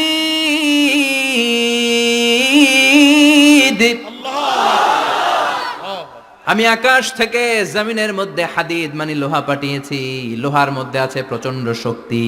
ওয়া মানাফিউ লিন্নাস, লোহার মধ্যে আছে মানুষের জন্য উপকার। পৃথিবীতে এমন কোনো জিনিস নাই যে এই জায়গায় লোহা নাই, ঠিক কি না? বিমান বানাতে লোহার দরকার আছে না নাই? ঘড়ি বানাতে দরকার আছে না নাই? আংটি বানাতে দরকার আছে না নাই? গাড়ি বানাতে, বাড়ি বানাতে, সব বানাতে কি লাগে? লোহা। আল্লাহ বললেন লোহা সবচেয়ে শক্তিশালী। এটা পাহাড়ের চেয়েও শক্তিশালী, কারণ লোহা পাহাড়ের মধ্যেও ঢুকায় দেওয়া যায়, ঠিক কি না? ফেরেশতারা বললেন, আল্লাহ, হাল মিন খালকিকা আশাদ মিনাল হাদিদ, আপনার এই সৃষ্টিকুলের মধ্যে থেকে লোহার চাইতেও কি শক্তিশালী কিছু আছে? আল্লাহ বললেন, নাআম আছে। লোহার চাইতে শক্তিশালী হলো আন্নার, মানে আগুন। আগুনের স্পর্শ পেলে লোহা গলে যায়, ঠিক কি না? আগুন জ্বালিয়ে দিলে লোহা অস্তিত্ব হারিয়ে ফেলে, লোহা গলে যায়। ফেরেশতারা বলল, আল্লাহ, হাল মিন খালকিকা আশাদ্দা মিনান নার, আপনার সৃষ্টির মধ্য থেকে আগুনের চাইতেও শক্তিশালী কিছু আছে নাকি? আল্লাহ কয় আছে। সেটা কি? কথা কন। মিঠা নদীর পাহানি, আল্লাহ তোমার মেহেরবানি। সুন্দর ফুল, সুন্দর ফল, মিঠা নদীর পাহানি, আল্লাহ তোমার মেহেরবানি। তুমি কতই দিলে রতন, ভাই বেরাদর পুত্র স্বজন। ক্ষুধা পেলে অন্ন যোগাও, মানি চাই না মাহানি, আল্লাহ তোমার মেহেরবানি। সুন্দর ফুল, সুন্দর ফল, আল্লাহ তোমার মেহেরবানি। চিল্লায় পড়েন আল্লাহু আকবার। আল্লাহ বললেন, আগুনের চেয়েও শক্তিশালী হলো পানি। আগুনের মধ্যে যদি পানি ঢেলে দেয়া হয়, আগুন নিভে যায়, ঠিক কিনা? ফেরেশতারা বলল, আল্লাহ, আল মিন খালকিকা আশাদ্দা মিনাল মা, আপনার সৃষ্টিকুলের মধ্যে পানির চাইতেও শক্তিশালী কিছু আছে নাকি? আল্লাহ কইলেন, আছে। সেটা হইল আর রিহ, মানে বাতাস। সুবহানাল্লাহ কোন। কারণ বাতাসের ঝাপটায় পানি দোলা খায়। বাতাসের ঝাপটায় পানির মধ্যে উচ্ছ্বাস তৈরি হয়, সাগরে জলোচ্ছ্বাস হয়, ঠিক কিনা? বাতাস ধাক্কা মারলে পানিতে দোলা লাগে, সিডর হয়, নার্গিস হয়, আইলা হয়, মহাসেন হয়, ঘূর্ণিঝড় হয়। পানির চাইতে বাতাস বেশি শক্তিশালী। ফেরেশতারা অবাক হয়ে বলে, আল্লাহ, তাহলে আপনার সৃষ্টিকুলের মধ্য থেকে বাতাসের চাইতেও শক্তিশালী কিছু আছে নাকি? আল্লাহ কয় আছে। ফেরেশতারা বললেন, বাতাসের চাইতেও শক্তিশালী যদি কিছু থেকে থাকে সেটা কি? আল্লাহ বললেন, সেটা হলো মানুষ, বনি আদম, আল ইনসান। তবে ওই মানুষ, যেই মানুষ দান করে। কি করে? ডান হাত যা দান করে, বাম হাত সেটা টের পায় না। সুবহানাল্লাহ। আল্লাকা সিররুন ইনদাল্লাহ বাইনাকা আনতা ওয়া বাইনাল্লাহ, আল্লাকা সাদাকাতুন তাখফা লা ইয়ালামুহা ইল্লাল্লাহ, আল্লাকা সিররুন ইনদাল্লাহ বাইনাকা আনতা ওয়া বাইনাল্লাহ, আল্লাকা সাদাকাতুন তাখফা লা ইয়ালামুহা ইল্লাল্লাহ। সুবহানাল্লাহ পড়েন। তোমার কি এমন কোন আমল আছে নাকি যে আমল আল্লাহ ছাড়া কেউ জানে না? তুমি এমন কোন গোপন দান করেছো নাকি যেই দানটা আল্লাহ ছাড়া কেউ দেখেনি, ঠিক কি না? গোপন দান আল্লাহর রাগকে কমিয়ে দেয়। তাহলে ওই মানুষ ওই বাতাসের চাইতেও শক্তিশালী যে মানুষ ডান হাতে দান করলে বাম হাতও টের পায় না। মানুষ টের পাওয়া তো দূরের কথা, চিল্লায় পড়েন আল্লাহু আকবার।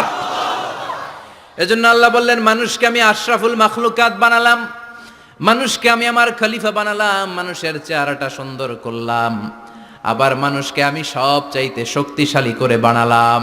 তার এই আল্লাহর কোরআন যদি ঠিক মতো পড়া যায়, মানুষের মতো মানুষ বানিয়ে আপনারা জান্নাতি বানাবে কে? তার মানে এই কোরআন পড়লে মানুষের মতো মানুষ হওয়া যায়। চিল্লায় বলেন, কি হওয়া যায়? সবাই বলেন, মানুষের মতো মানুষ হতে চান তো সবাই? সবাই চাই? আসুন দেখি মানুষের নামে সূরায় আল্লাহ কি বললেন, পড়েন। আউযু বিল্লাহি মিনাশ শাইতানির রাজীম, বিসমিল্লাহির রহমানির রহিম। হাল আতা আলাল ইনসানি হিনুম মিনাদ দাহরি লাম ইয়াকুন শাইআম মাযকুরা। আল্লাহ বললেন, মানুষের জীবনের একটা সময় ছিল যেই সময়টা উল্লেখ করার মতো মানুষ কিছুই ছিল না। সুবহানাল্লাহ। প্রত্যেক মানুষের জীবনে এমন একটা সময় ছিল যেই সময়টাতে উল্লেখ করার মতো সে আসলে কিছুই ছিল না, তার অস্তিত্বই ছিল না, সে জিরো ছিল, তাকে জিরো থেকে হিরো বানিয়েছে কে? আল্লাহ। হাল আতা আলাল ইনসান, এই হাল হচ্ছে ইস্তেফাম তাকরিরি, বিমানা কাদ আতা আলাল ইনসান, অবশ্যই অবশ্যই মানুষের জীবনে এমন একটা সময় এসেছে, লাম ইয়াকুন শাইআম মাযকুরা, উল্লেখ করার মতো সে কিছুই ছিল না। কার কথা? মুফাসসিরিন একরাম ইনসান দ্বারা এখানে দুইটা জিনিস বুঝিয়েছেন, এক হলো সাইয়েদনা আদম, আর এক হলো আমরা সবাই। এই পৃথিবীতে মানুষ বানানোর তিন ক্যাটাগরি। ক্যাটাগরি নাম্বার 1, মাও নাই বাবাও নাই, এই সিস্টেম আল্লাহ কার বানাইছে? কথা বলেন। আবার শুধুমাত্র মা আছে বাবা নাই, এই সিস্টেমে কাকে বানালেন? আবার বাবাও আছে মাও আছে, এই সিস্টেমে কারে বানালেন? আমাদেরকে বানালেন। আবার সাইয়েদনা আদমকে আল্লাহ যখন বানালেন, তিনি বানালেন মিন তিনিন লাযিব, এঁটেল মাটি থেকে বানালেন। এঁটেল মাটি দিয়ে কাঠামো বানানো যায় না, স্ট্রাকচার করা যায় না। এঁটেল মাটি জমিন থেকে নিয়ে আল্লাহ রেখে দিলেন 40 বছর। চিল্লায় বলেন, কয় বছর? আর আকাশকে বললেন, ইয়া সামা ওয়ামতিরি আলাইহি 40 সানা, ও আকাশ এই মাটির উপরে 40 বছর তুমি বৃষ্টি দাও। 40 বছর এঁটেল মাটির উপরে বৃষ্টি জমতে জমতে জমতে জমতে এটা হয়ে গেল হামাইম মাসনুন, কাদামাটি। সুবহানাল্লাহ পড়ে। কাদামাটি থেকে গেল 40 বছর। কাদামাটি থেকে আল্লাহ সাইয়েদনা আদম আলাইহিস সালামের ডাইস বানালেন। তারপরে আল্লাহ সূর্যরে বললেন, ইয়া শামসু হাররিকি আলাইহি 40 ইয়াউমা, ও সূর্য এবার আদমের কায়ার উপরে, মূর্তির উপরে তুমি 40 বছর সূর্যের আলো দাও। 40 বছর সূর্যের প্রখর ও তীব্র তির্যক তাপে এবং কিরণে আদম হয়ে গেছে এখন সলসলিন কাল ফাখার, টোকা মারলে ঠন ঠন করে। সুবহানাল্লাহ পড়ে। এখনো রুহের ফুৎকার দেয় নাই, এখনো, কিন্তু কেটে গেছে 120 বছর। 340 কত? 120 বছর চলে গেল। এই বিশাল লম্বা সময়ে আল্লাহ বললেন, লাম ইয়াকুন শাইআম মাযকুরা, উল্লেখ করার মতো আদম কিছুই ছিল না। রুহের ফুৎকার যেহেতু দেয় নাই 140 বছর, এটা এঁটেল মাটি, পরে ছিল কাদামাটি, এরপরে হয়েছে মূর্তি, ঠনঠনে মূর্তি। উল্লেখ করার মতো আদমের জীবনে 124 বছরে কিছুই ছিল না। চিল্লায় বলেন, ঠিক কিনা? আবার আমরাও যারা সলিমুদ্দিন কলিমুদ্দিন, আমরাও আমাদের মায়ের পেটের ভেতরে প্রথমে ছিলাম 40 দিন। বুখারীর বর্ণনা, ইন্না হাদাকুম ইউজমাউ খালকুহু ফি বাতনি উম্মিহি 40 ইয়াওমান সুম্মা ইয়াকুনু নুতফাতান মিসলা যালিক সুম্মা ইয়াকুনু আলাকাতান মিসলা যালিক ফায়াতি ইলাইহিল মালাকু ফায়ানফাখু ফীহির রূহ। আমরা যারা সলিমুদ্দিন কলিমুদ্দিন, আমরা আমাদের মায়ের পেটের ভেতরে 40 দিন ছিলাম নুতফা, এক ফোঁটা বীর্য। তারপরে 40 দিন ছিলাম আলাকা, রক্তপিণ্ড। তারপরে 40 দিন ছিলাম মুদগা, গোশতপিণ্ড। 340 120 দিন। কয় দিন? এই 120 দিনের লম্বা সময়ে লাম ইয়াকুন শাইআম মাযকুরা, উল্লেখ করার মতো আমরা আসলে কিছুই ছিলাম না, কারণ মানুষই তো হয় নাই, ডিফর্ম বেবি, এখনো দেহের আগাগোড়া কিছু হয় নাই। 120 দিন পর ফেরেশতা এসে আমার দেহের মধ্যে ফুৎকার দিয়ে যায়, তখন আমার হার্ট পার্টিশন চালু হয়ে যায়, আমার হার্টবিট চালু হয়, সিস্টোলিক ডায়াস্টোলিক, এই যে ধপ ধপ ধপ, এই প্রেসারটা ছাড়া মানুষ বাঁচে? ফুসফুসের কাজ কি? খালি ধপ ধপ করে, দম টানে আর দম নেয়, দম ফুরাইলে ঠুস। হায় রে মানুষ রঙিন ফানুষ, দম ফুরাইলে তবু তো ভাই কারোরই নাই একটুখানি। হায় রে মানুষ রঙিন ফানুষ, রঙিন ফানুষ, হায় রে মানুষ। সুবহানাল্লাহ। আমরা ছিলাম নুতফা, আলাকা, মুদগা, sperm drop, then blood clot, and finally the little flesh. আমি আমার এমফিল রিসার্চ করেছি এটার উপর। এটার ইংরেজিতে বলে এমব্রয়োলজি, ভ্রূণ তত্ত্ব। How the little এমব্রয়ো develops in mother ওম, মায়ের পেটে এই ছোট্ট ভ্রূণ এটা কেমন করে শুক্রাণু ডিম্বাণু থেকে 8 মাস 10 মাস 9 মাস পরে কেমন করে জমিনে আসে। How the little এমব্রয়ো develops in mother ওম, মায়ের পেটে কেমন করে ডেভেলপ করে। একেবারে ক্ষুদ্র ছিলাম আমি, তুচ্ছ ছিলাম আমি, নগণ্য ছিলাম আমি। আমার কোনো নাম ছিল না, আমার কোনো গ্রাম ছিল না, আমার কোনো পরিচয় ছিল না। এখন দুনিয়াতে আমাদের পরিচয় আছে না নাই? কিন্তু মিজানুর রহমান আজহারী একটা সময়ে লাম ইয়াকুন শাইআম মাযকুরা, তোরা কেউ চিনতো না, তোর নামটাও কেউ জানতো না, উল্লেখ করার মতো তুই কিছুই ছিলি না। এটা দিয়ে আল্লাহ বুঝাতে চাইলেন তোর কিছুই ছিল না, জিরো থেকে আমি হিরো বানালাম। ক্ষমতার দাপট দেখাবি না, ক্ষমতার অহংকার দেখাবি না, টাকা পয়সার গরম দেখাবি না। 2 দিনের টাকার মালিক হয়ে ওর পা জমিনে লাগে না, এরকম টাকা আছে না নাই? লাম ইয়াকুন শাইআম মাযকুরা, তোর চেয়ে বড় ক্ষমতাশীল ছিল ফেরাউন। আল্লাহ ছাড় দিয়েছে, ছেড়ে দেয় নাই, ঠিক কি না? নমরুদরে ছাড় দিয়েছে, ছেড়ে দেয় নাই, ঠিক কি না? আবু জাহেলকে ছাড় দিয়েছে, ছেড়ে দেয় নাই, ঠিক কি না? এখনো যারা গাদ্দারি করে, ইসলামের বিপক্ষে কথা বলে, ইসলামকে জামিনের ভিতর গেড়ে দিতে চায়, দেখা যায় আল্লাহ ওদেরকে ছাড় দেয় কিন্তু ছেড়ে দেবে না। চিল্লায় কও ঠিক কি না? পৃথিবীতে কেউ তো স্থায়ী হয় না, হোক না সে ফেরাউন কিবা নমরুদ। কেউ ভাবে চিরদিন রয় না, কেউ ভাবে চিরকাল রয় না। কেউ থাকতে আসে নাই। এত বড় বড় দাপটওয়ালারা সব শেষ। আমি তো প্রায় জায়গায় বলি আমি ফেরাউনের লাশটা নিজে দেখে এসেছি, যেহেতু আমি আল আজহার ইউনিভার্সিটির স্টুডেন্ট। 200 পাউন্ড লাগে দেখতে, আমি দেখছি ফ্রি। আমার আল আজহারের জামিআতু আল আজহার শরীফের একটা কার্ড ছিল, ওটা দেখাইলে সব ফ্রি, ফ্রিতে দেখে আসছি। ঢুকে দেখি ফেরাউন চাচা শুয়ে রয়েছে। আমি বললাম ফেরাউন চাচা কেমন আছো, how are you, what's up man? কোনো আওয়াজ নাই। আমি জিজ্ঞেস করেছি তাকে কেমন আছো তুমি, কি অবস্থা, কেমন যাচ্ছে তোমার, হোয়াটস আপ? কোনো আওয়াজ নাই। আমি অবাক হয়েছি, এই লোকটার হুঙ্কারে মিশরের জমিন থার থার করে কাঁপতো। আজ করে শেষ করে দিছে কে? আজ আছে কাল নাই, ঠুস, দম ফুরাইলে। এজন্য আল্লাহ বললেন হাল আতাব আলাল ইনসানি হিনুম মিনাদ দাহরি লাম ইয়াকুন শাইআম মাযকুরা। মানুষের জীবনে এমন একটা সময় ছিল উল্লেখ করার মতো সে কিছুই ছিল না। আমরা যে কত ক্ষুদ্র ছিলাম আপনি কল্পনা করতে পারবেন না। ফালইয়ানযুরিল ইনসানু মিম্মা খুলিকা মিম্মা ইন দাফিক ইয়াখরুজু মিন বাইনিস সুলবি ওয়াত তারাইব। বাবার পৃষ্ঠদেশ থেকে, মায়ের বক্ষদেশ থেকে দুইটা মিলিত হয়ে মায়ের জরায়ুর ভেতরে তোরে সেট করলো কে? আমরা ছিলাম শুক্রাণু। শুক্র চিনেন? স্পার্ম। শুক্রও ছিলাম না আমরা, শুক্রাণু মানে শুক্রের অণু। ডিম্বও আমরা ছিলাম না, আমরা ছিলাম ডিম্বাণু মানে ডিম্বের। আরবিতে বলে আল বুয়াইদা আল উনসাউইয়া। 1 ফোঁটা বীর্যের ভেতরে, 1 ফোঁটা শুক্রের ভেতরে 20 কোটি অণু থাকা লাগে। ওই 20 কোটির একটা ছিলাম আমি। 20 কোটির একটা ছিলেন আপনি। উল্লেখ করার মতো আমি কিছুই ছিলাম না, আমরা কিছুই ছিলাম না। চিল্লা এখন ঠিক কি না? আল্লাহ বললেন লাম ইয়াকুন শাইআম মাযকুরা, কিছুই ছিল না। স্পার্ম ড্রপ আর ওভাম দুইটাকে মিলিয়ে আমি আল্লাহ করে ফেললাম জাইগোট। সেইটারে আমি বানালাম এমব্রয়ো, ভ্রূণ, ব্যাঙ্গাচির মতো। বর্ষাকালে বৃষ্টির পরে দেখবেন ব্যাঙ্গের বাচ্চাগুলো খালি ছোটাছুটি করে, তাই না? কালো কালো দেখা যায় না? আমি আপনি আমরা প্রত্যেকে এরকম ব্যাঙ্গের বাচ্চার মতো ছিলাম।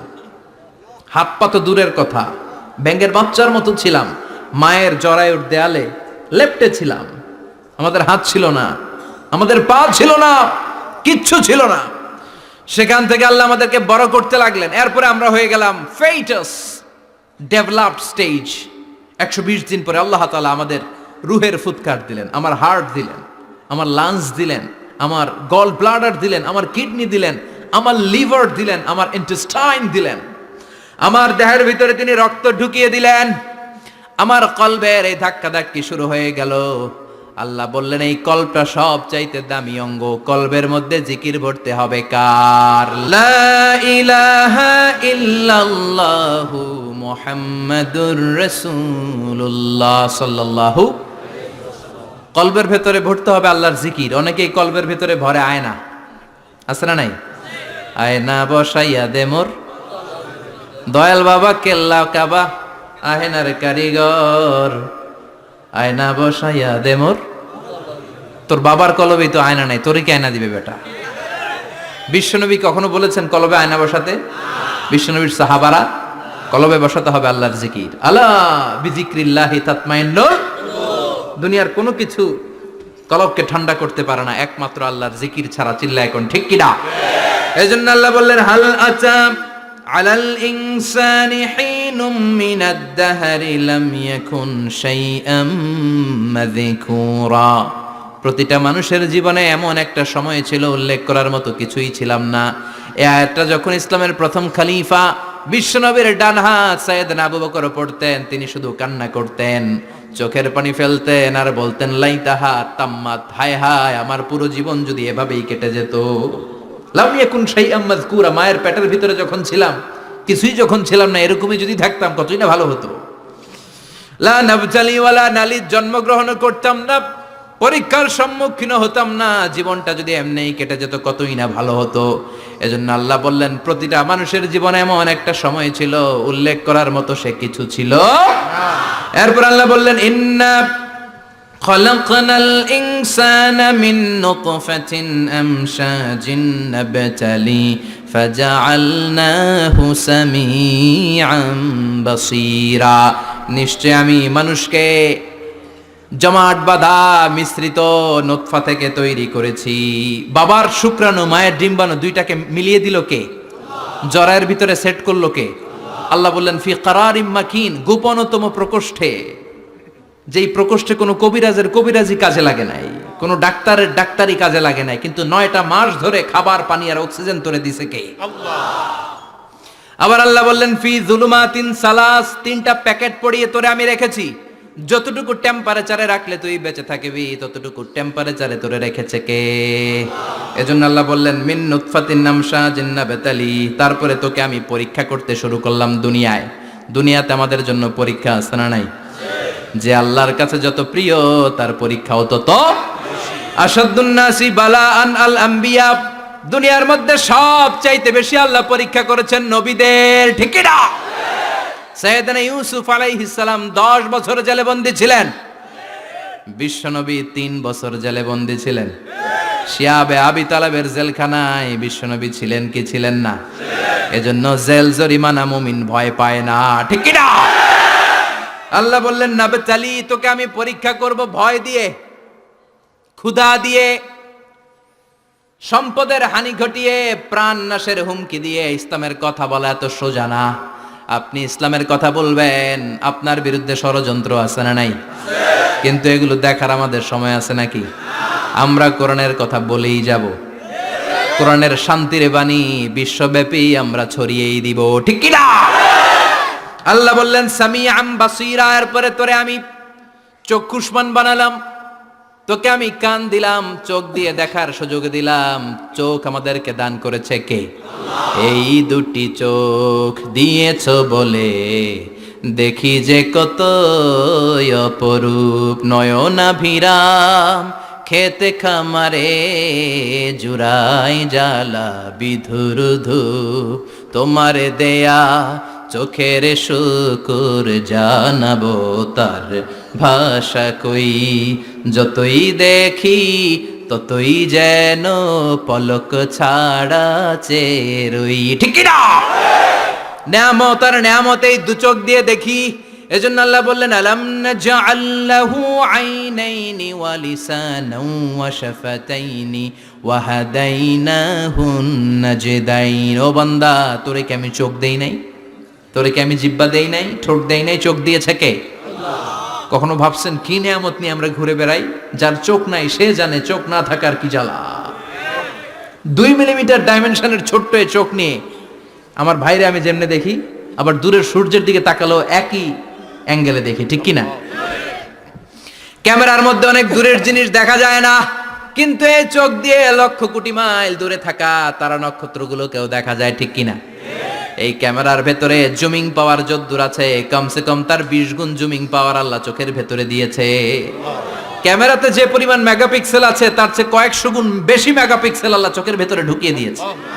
আমরা যখন কোনো জিনিসের দিকে তাকাই, একটা লাইট এসে রিফ্লেক্ট করে, সেটা আবার ব্যাক করে আমার চোখের পেছনে রেটিনা থাকে। কি থাকে? এই রেটিনাতে যে নক করে, নক করার সাথে সাথে ওই আলোটাকে ইলেকট্রিক্যাল সিগন্যালের মাধ্যমে ট্রান্সমিট করে এটা ব্রেইনের একটা এরিয়া আছে, ভিজুয়াল এরিয়া, ভিশন এরিয়া, ওই ভিজুয়াল এরিয়াতে পাঠায়। তখন মুহূর্তের মধ্যে আমরা এটা দেখে ফেলি। এই দেখার জন্য কত কিছু হয়ে গেল, কিন্তু আমরা টের পাই না। 1 সেকেন্ডের কয়েক হাজার ভাগের কম সময়, 1 মাইক্রোসেকেন্ড, তারও কম সময়, 1 ন্যানো সেকেন্ডে আমরা তাকাই আর দেখি। কোন সুবহানাল্লাহ। আবার আল্লাহ কান দিলেন, সাউন্ড ওয়েভ তৈরি হয়, শব্দ তরঙ্গ আমাদেরকে শুনতে সাহায্য করে। এগুলোকে বলে ইয়ার ক্যানেল। এই ক্যানেলের ভেতর দিয়ে ঢুকে। অনেকে বলে এই পেছানো পেছনে এগুলো আল্লাহ দিল কেন? মা খালাকতা হাযা বাতিলা। আল্লাহ কোনো কিছুই এমনি এমনি দেয় নাই। সুবহানাল্লাহ পড়ে। এমনি এমনি না, এই যে কানের ভেতরে পেছানো পেছনে এগুলো আমরা যেন ঠিকঠাক ভাবে শুনতে পাই, এজন্য দিয়েছেন। সাউন্ড, শব্দ তরঙ্গটা এসেই এই ক্যানেল দিয়ে ঢুকতে হয়। আপনি কান কেটে যদি কান কাটা রমজান হয়ে যান, কিচ্ছু শুনতে পাবেন না। কান কাটা রমজান শুনছেন? ছোটবেলা আমরা শুনতাম কান কাটা রমজান। তো এই কান যদি আপনি কেটে দেন, আপনি কিন্তু কিছু শুনতে পাবেন না। এটা এয়ার ক্যানেল। এই ক্যানেল দিয়ে ঘুরে ঘুরে ঢুকতে হবে ভিতরে। ঢুকেই এয়ার ড্রাম আছে, এয়ার ড্রামে এটা নক করে। মানবদেহের সবচেয়ে 206টা হাড্ডির মধ্যে থেকে সবচেয়ে ছোট সাইজের হাড্ডি থাকে কানের ভেতরে। এটার আবার 3 ভাগ, outer air, middle air, the inner air. 3টা স্টেজ পার হয়ে এটা ব্রেনের ভেতরে হেয়ারিং নার্ভ আছে, শুনবার জন্য যে স্নায়ু আল্লাহ তৈরি করেছে, ওই স্নায়ুতে যে নক করে, এই নক করা মাত্রই আমরা শব্দটা শুনতে পাই। সুবহানাল্লাহ পড়বেন না? এজন্য আল্লাহ বললেন ফাজআলনাহু সামিআম বাসীরা। তোকে আমি চোখ দিলাম, তোকে আমি কান দিলাম। শুধু চোখ কান দিয়ে আমি থেমে থাকি নাই। ইন্না হাদাইনাহুস সাবিলা ইম্মা শাকিরা ওয়া ইম্মা কাফুরা। আমি আল্লাহ চোখ আর কান দিয়ে থেমে যাই নাই, তোকে আমি সঠিক রাস্তাটা দেখিয়ে দিলাম। আমাদেরকে রাস্তা দেখাইছে কে? আল্লাহ। আল্লাহ বলে দিলেন এটা ডান পথ, এটা বাম দিক। ডান দিকে যাবি তো জান্নাতে ঢুকবি, বাম পথে যাবি তো জাহান্নামে যাবি, ঠিক কি না? এজন্য সব নবীরা ছিল ডানপন্থী, সব নবীরা ডান দিকে চলতো। এজন্য আমরাও ডান দিকে চলি। কথা কন? আমরা সবাই ডানপন্থী। কোন পন্থী? আরো জোরে বলেন, কোন পন্থী? আল্লাহ ডান দিকের রাস্তা দেখিয়ে দিলেন আর বললেন হেদায়েত কেউ দিতে পারে না, হেদায়েত দিতে পারে কে? এরপর আল্লাহ বললেন ইম্মা শাকিরা ওয়া ইম্মা কাফুরা। তুমি শুকরগুজার বান্দাও হতে পারো, আবার কাফেরও হতে পারো। The choice is years. তোমাকে আমি স্বাধীনতা দিলাম। ফেরেশতা আর আল ইনসান, মানুষের মধ্যে মৌলিক ডিফারেন্স এটাই যে ফেরেশতাকে কোনো স্বাধীনতা দেয়া হয়নি, আর আমাদেরকে স্বাধীনতা দিয়েছে কে? পথ আল্লাহ দুইটা দেখিয়ে দিয়েছে। যদি শুকরগুজার হও, আমি নিয়ামত বাড়িয়ে দেব। আর যদি কুফরি করো, জেনে রাখো আমার আযাব বড় কড়া। আমি আল্লাহ সব সময় ধরি না, ধরলে ধরে ধরে ধরে না, ধরলে আল্লাহ সারে না। তুমি শাকুর হতে পারো, আবার কাফুর হতে পারো। এখানে আল্লাহ তাআলা মানুষের হিউম্যান বিহেভিয়ারাল ক্যারেক্টারিস্টিক্স নিয়ে কথা বলছেন, যে এক একটা মানুষের কত রূপ হতে পারে। আমার এক বিহেভিয়ার, ভাইয়ের এক বিহেভিয়ার, আপনার এক বিহেভিয়ার, এক একজনের এক এক ম্যানার, এক এক অ্যাটিটিউড। একজনের অ্যাটিটিউডের সাথে আরেকজনের অ্যাটিটিউডের কোনো মিল আছে? আল্লাহ এখানে কেবল দুইটার কথা বললেন, শাকিরা, ইম্মা শাকিরা ওয়া ইম্মা কাফুরা। তুমি শুকরগুজারও হতে পারো, আবার চাইলে কাফুরাও হতে পারো। সুবহানাল্লাহ পড়েন। মানুষের আচরণ নিয়ে এভাবে আল্লাহ কোরআনে অনেক কথা বললেন। এক জায়গায় আল্লাহ বললেন আজুলা, মানুষ কি আরেক জায়গায় বললেন মানুআ, আরেক জায়গায় বললেন জাজুআ, আরেক জায়গায় বললেন যলুমান জাহুলা, আরেক জায়গায় বললেন ইয়াউসা। এক এক মানুষ এক এক ধরনের। কিছু মানুষ আছে যা শুনে খালি ভুলে যায়, আছে না নাই? কিছু মানুষ আছে একবার শুনলে আর ভুলে না। আমাদের জাতীয় কবির নাম কি? জোরে বলেন। ওনার মেমোরিটা ছিল ফটোজেনিক মেমোরি। ফটোজেনিক মেমোরি হচ্ছে যে মানুষ একবার দেখলে, এটারে আমি মোবাইলে ছবি তুললে যেমনি একটাও হারাবে না, আমার এখানে থেকে যাবে, একবার তাকালে আমার মাথার মধ্যে এরকম থেকে যাবে, এটার বলে ফটোজেনিক মেমোরি। কাজী নজরুল ইসলামকে আল্লাহ তাআলা এই ফটোজেনিক মেমোরি দান করেছে, কোন সুবহানাল্লাহ। উনি কিছু ভুলতেন না, একবার বললেই সব মনে থাকতো। আর কিছু লোক আছে ভুলে যায়। আল্লাহ বললেন ওয়ালাকাদ আহিদনা ইলা আদামা মিন ক্বাবলু ফানাসিয়া ওয়া লাম নাজিদ লাহু আজমা।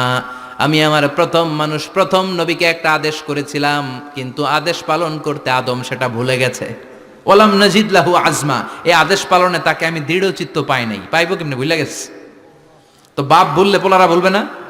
এই জন্য বিষ্ণু বলেছেন নাসিয়া আদম ফানাসিয়া বানু, আদমও ভুলে যায়, এই জন্য আমরাও ভুলে যাই। আদম আলাইহিস সালামের বয়স ছিল 1000 বছর। পৃথিবীর সব মানুষগুলোর রুহু আল্লাহ রাখলেন সাইয়েদনা আদমের সামনে। সাইয়েদনা আদম বললেন, আল্লাহ ওই রুহুটার এত সুন্দর লাগে কেন? এটার নাম কি? কয় ইবনুকা দাউদ, এটা তোমার ছেলে দাউদ। সে বাঁচবে কয় বছর? আল্লাহ বললেন 40 বছর। সাইয়েদনা আদম বললেন, আল্লাহ জিদ মিন উমরিহি, একটু বয়স বাড়ায় দেন না। আল্লাহ বললেন রুফিআতিল আকলাম ওয়া জাফফাতিস সুহুফ, কে কত বয়স পাবে আদম এটা তো লেখা ফেলাইছি, তো চেঞ্জ করা যাবে না রে আদম।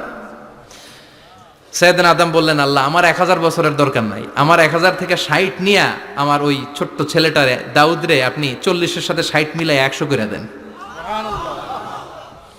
আল্লাহ বললেন ঠিক আছে করে দিলাম, তাইলে তুই কিন্তু বাঁচবি 940 বছর। 1000 থেকে 60 বাদ দিলে কত? সাইয়েদনা আদম পৃথিবীর বুকে আসলেন 940 বছরের পর। মালাকুল মাউত এসে হাজির। আদম আলাইহিস সালাম বললেন, আপনি কে? আমি মালাকুল মাউত। কি জন্য আসছেন?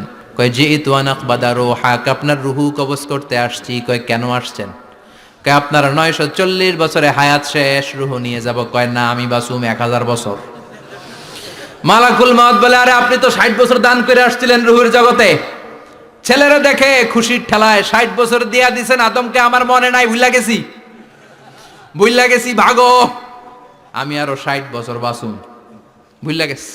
নাসিয়া আদম ফানাসিয়া বানু, আমরাও ভুলে যাই, এরকম আছে না নাই? খাইয়াও কয় খাই নাই, নিছিলাম পকেটে কয় নেই নাই, দিছিলাম কয় দেই নাই, আছে না নাই? বিশ্বনবীও মাঝে মাঝে এরকম ভুলে যেতেন। কদরের রাত বিশ্বনবী বলেছেন রমজানের শেষ দশকের বেজর রাতে তালাশ করো। 21, 23, 25, 27, 29। আমাদের দেশে শুধু ঘটা করে 27-এ রমজান পালন করে।